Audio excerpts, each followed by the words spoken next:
Hey everybody, Sparkson here. If the recording quality looks a bit different, that's because my new phone ran out of storage again. Yay. But I did manage to record 2 videos, so I'm using my old phone. Thanks, buddy.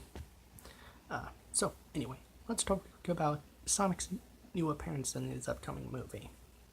And it technically counts since it's going to come out in November of 2019, and some people might get it as a Christmas present that year, so it counts.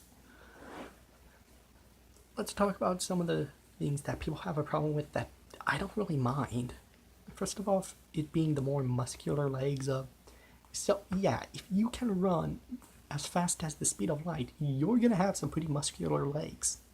And all things have muscles. In the cartoons and games, they were just more hidden. I mean, if you look at a person or an animal, you can see some of their muscles. So, yeah, that's is making it look more realistic.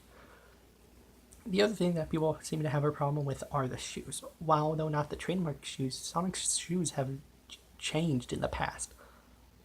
Like, the classic version didn't have the little soles, or they did. They just weren't like grayish. Then we got the sneakers that everyone associates with Sonic. Then we got a change in what was it, Sonic Advanced or Sonic Adventure? I forget which.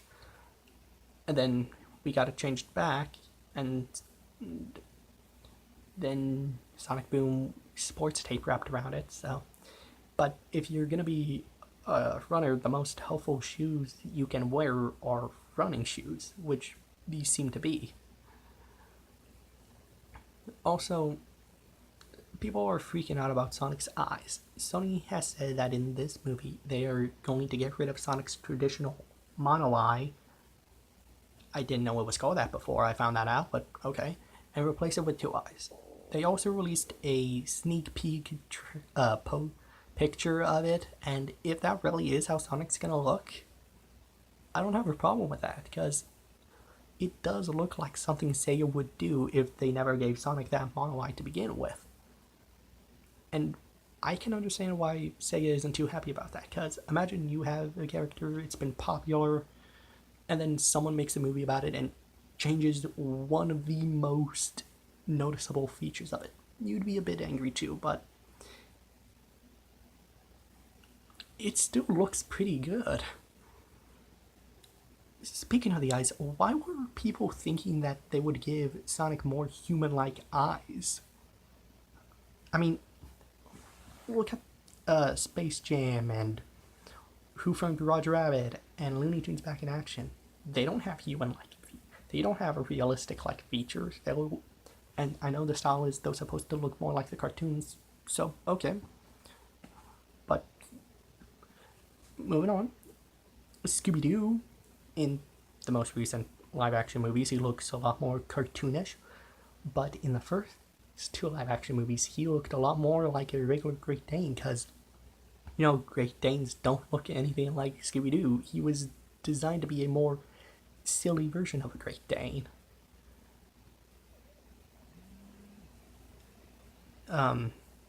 Also, they,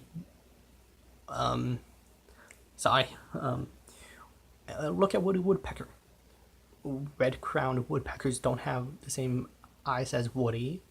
They used the design from Woody that I think was, back in the 60s or 40s. And red-crowned woodpeckers don't look anything like Woody. I mean, Woody wears gloves, although technically in the movie his feathers were just made to look like he was wearing gloves, but still. And Pikachu. Detective Pikachu, his tail looks a lot more 3D-ish than the flat as in all the other properties Pikachu has been in. And Pikachu's eyes look more realistic as a real animal, even though you can see some white, which almost never happens. So, yeah, but that's how the way Pikachu was designed. Pikachu was designed to have those kind of eyes. So, why were people thinking that Sonic would have more realistic eyes? I mean, sure, they're gonna keep the triple spike thing on his head. The triple spiked quills on his head, but no, they're gonna give him realistic eyes. I don't know if people were joking when they were saying that or if it was a legitimate concern, but it just seemed silly. But yeah, I do kind of enjoy the new design, and I'm looking forward to what the official final product of Sonic's design is gonna look. And if people are so in an uproar about Sonic's design, why aren't they more concerned with the fact that Tim Curry